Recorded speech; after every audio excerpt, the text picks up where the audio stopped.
In this video, I'm going to tell you about what must be the most amazing experience that I had as a World War II enthusiast, and it concerns this helmet that belonged to a guy called Marvin D. Moles. I'll start with a little introduction. Now, everybody knows about the invasion of Normandy on June 6, 1944, but not many people know that just a couple of months after that, on August 15, 1944, there was a similar invasion in southern France, also with airborne troops and also seaborne troops that landed near Nice in southern France. Now, this southern France invasion is often called the Champagne campaign because there wasn't as much fighting as in Normandy, but believe me, there wasn't champagne for everybody, and it was a very real war, as you can see, for example, on this picture where a bunch of Germans just got shot up in their car by some of these paratroopers on the very day of the invasion. Now let's get back to the helmet. After the invasion, the paratroopers started marching east towards the Italian border through the mountains, and in this tiny little mountain village called Courm, I found an American paratrooper helmet hanging on a wall in a restaurant. And this is what the helmet looks like.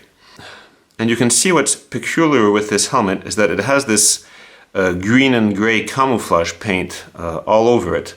And what you have to understand is that in those days, army things were usually just green and camouflage wasn't the big thing yet. So sometimes soldiers would improvise.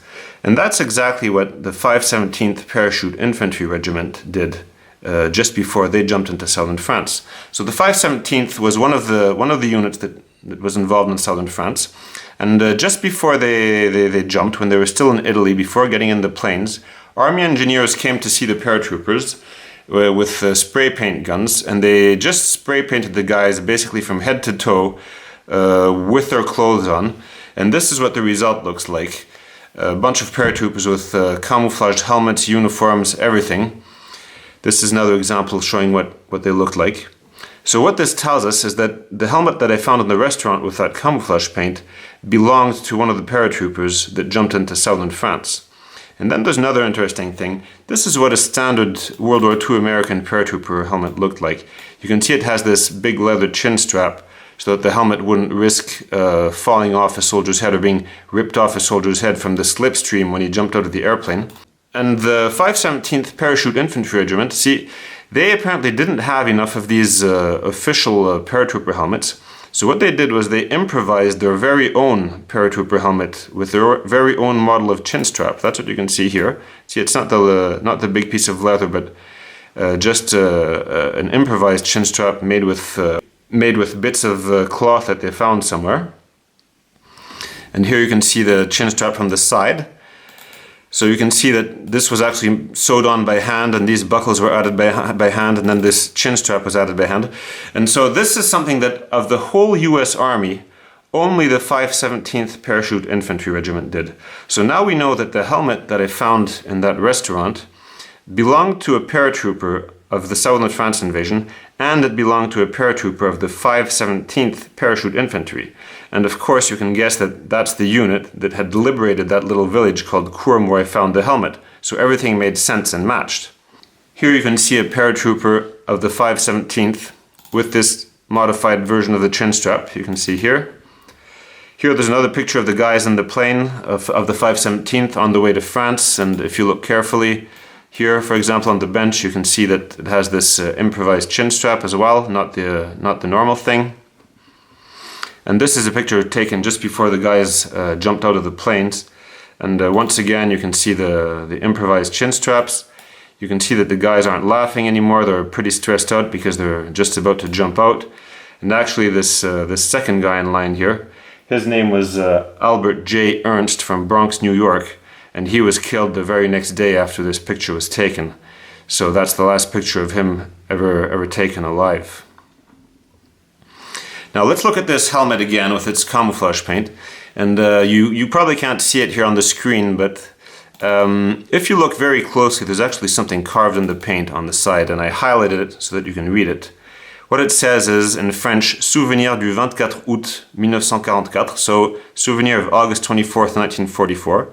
And you guessed it, that's the day that Courm was liberated. And then underneath there's a name written that's hard to make out, but from the villagers I managed to find out that this name is Adolphe Urzier. And he was a teenager at the time of the war, and he's pretty obviously the guy who found this helmet and then wrote his name on it as a souvenir of the day his village was liberated. And as a side note, it mustn't have been much fun being called Adolf during World War II in France, obviously. And then there's something even more interesting carved on the front of the helmet. So maybe you can very slightly make it out here. For example, you can see it seems like there's an O and an E. So I highlighted it for you guys again so you can see it. And what's written is Moles, which is presumably the name of the American who wore this helmet during southern France. Now, the good thing is that the 517th is a very famous unit, and they have a great internet site. And there's actually a roster of the unit, so a list of names of all the people in the unit.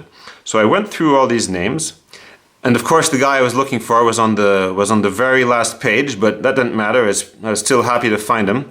You can see that there's a guy in the unit that was called Marvin D. Moles, and he was an I Company. And that makes sense as well, because I Company was the 3rd Battalion, and the 3rd Battalion is the first unit that reached Courm, the village where I had found the helmet. I just simply typed the name Marvin D. Moles in the white pages, and I found there were just 1 or 2 of them, and I called one of them, and you know what? He was the right guy. He had been in the 517th Parachute Infantry Regiment. And he wrote back to me and said, thanks for contacting me after all these years, and sent me some pictures of himself taken during the war. This is Marvin Moles. These are pictures of him just before shipping out to France. You can see him here with his wife. And this is a picture of him taken in a little French village called Parachute. And what's interesting is that if you go to the village today, you can see that absolutely nothing changed. You still have the same barracks in the background. And the story with this picture is that this is Marvin Moles here on the left side. And here on the right side of the picture, there's a guy called Guy Carr. All these guys were in I Company together. And just a few days after this picture was taken, this Guy Carr, he was a scout on a patrol, and he stepped on a mine that blew off his foot. So the other guys had to help him, and they put him in a tent to carry him. And then Marvin Moles, he went first, and they had gone through minefields and stuff. So Marvin Moles, he fell near the ground to feel for piano wires, as they called them, those little trip wires for mines. And he helped the guys bring Guy Carr back to safety. And the Guy Carr lost his foot, of course. The remains were amputated. And for doing that, Marvin Moles received the Silver Star. So that's interesting, of course, when you're a World War II enthusiast, to meet a person who actually got a medal during the war, of course. And by this time it was 2004, so the 60th anniversary of the invasion of southern France. And my dad said, "Why don't you invite Marvin Moles to come over?" And that's exactly what he did. So he came over in 2004, and this is him finding his helmet again, you see, after so many years. And we visited the battlefields in southern France. We went back to the village of Courm. Here you can see him meeting some of the people who had lived in Courm during the war. This is Madame Paulette Blanc, and what's interesting with her is that when the paratroopers came through Courm, she took pictures of them, and so here you can see them resting in a field near the village. Here's another picture, and what's incredible about this picture is that Marvin Moles said that this is actually him on the picture. He recognized himself. So what are the chances of that? And of course, if you go to the same field today, you can see that the background hasn't changed at all. It's still, everything's the same, you see?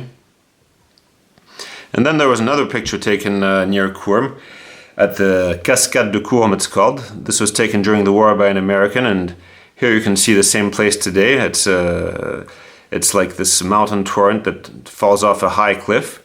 And people have often asked me, why did Marvin Moles lose his helmet? And this picture kind of explains it. Here you can see that there's water coming down, but when the paratroopers were there, see if you look closely, there's no water. And what they had to do, it was the month of August, it was extremely hot, there wasn't so much fighting, and they had to climb all the way up the mountain to Courm, and the guys were hot, and you can guess what they did. They started throwing away their grenades and their ammunition, and I guess Marvin Moles threw his helmet that day because it was just too hot, and he was tired and was sick of lugging it around.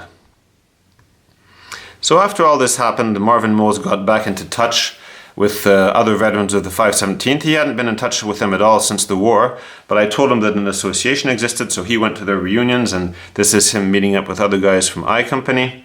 He also participated in some events, like here you can see him pinning a paratrooper badge onto a young paratrooper of the US Army.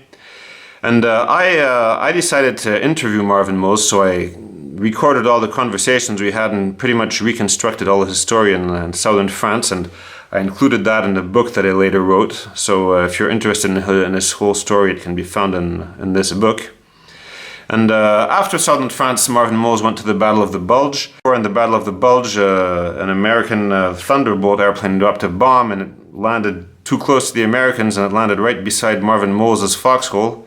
And one guy was killed, and Moles was wounded and actually reported missing or killed, apparently, according to what he told me. And his helmet was blown off his head, and that's why he was surprised at first when I had called him from southern France about his helmet. Here you can see that behind him he has his medals, so the Purple Heart and the Silver Star and the Bronze Star as well. And what he told me was that he had come back from the war with more medals than he ever deserved. But what he was really proud of was having given blood after the war, 5 gallons of blood. That's what these little pins are under here. And unfortunately, Marvin Moles passed away in September 2012. But it was a great honor for me to have known him. It was a great honor for me to have a great privilege to have been able to interview him and record his stories. And rest in peace, Marvin Moles, with the rest of the paratroopers. It was great having known you. That was the story of the Marvin Moles helmet, and if you guys need help for some similar stories, or I mean if you have items in your collection with names on them and stuff, you can always ask me for help if you want. You can send me an email at this address and I'll be glad to help.